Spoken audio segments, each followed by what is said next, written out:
Isinugod sa ospital si Senator Rodante Marcoleta matapos siyang makaranas ng pananakit ng dibdib at mataas na blood pressure, kasunod ng kanyang pagsuko sa mga otoridad nitong Lunes.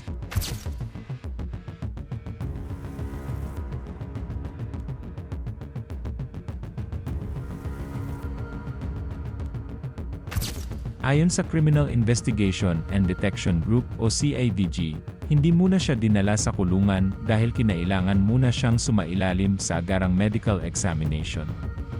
Sinabi ni CIDG Chief Major General Robert Alexander Morico II na nagreklamo ang senador ng chest pain at umabot sa mahigit 150 ang kanyang blood pressure, kaya minabuting unahin ang kanyang kalusugan. Ang pagsuko ni Marcoleta ay kaugnay ng arrest warrant na inilabas ng Sandigan Bayan matapos siyang masampahan ng kasong plunder na nagkakahalaga ng 75 milyong piso. Matapos ang kanyang medical examination, sinabi ng CIDG na ipapadala nila sa Sandigan Bayan ang opisyal na rekomendasyon ng mga doktor ng Philippine National Police upang malaman kung maaari na siyang ilipat sa isang pasilidad ng detensyon. Ayon naman kay Interior and Local Government Secretary John Vic Remulla, mahalagang matiyak muna ang kalagayan ni Marcoleta bago ito ikulong. Dahil 72 taong gulang na ang senador, hindi sapat ang simpleng pagsusuri ng blood pressure at heartbeat. Kailangan pa niyang sumailalim sa ECG at iba pang medical tests upang matiyak na ligtas ang kanyang kalusugan. Inaasahang matatapos ang lahat ng pagsusuri sa loob ng 2 araw.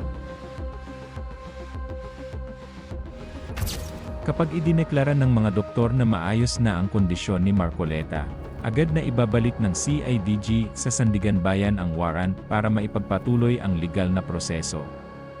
Sa ngayon, wala pang inilalabas na commitment order ang korte. Gayunman, nauna nang sinabi ni Secretary Remulla na sa New Quezon City Jail sa Payatas planong dalhin ang senador kapag natapos na ang lahat ng kinakailangang proseso. Sa kasalukuyan, nananatili munang nasa pangangalaga ng mga doktor si Senator Marcoleta habang hinihintay ang resulta ng kanyang medical examination. Kasabay nito, nakatutok din ang publiko sa susunod na hakbang ng Sandigan Bayan at ng mga otoridad kaugnay ng kasong plunder na kanyang kinahaharap at sa magiging desisyon kung kailan siya opisyal na dadalhin sa kulungan.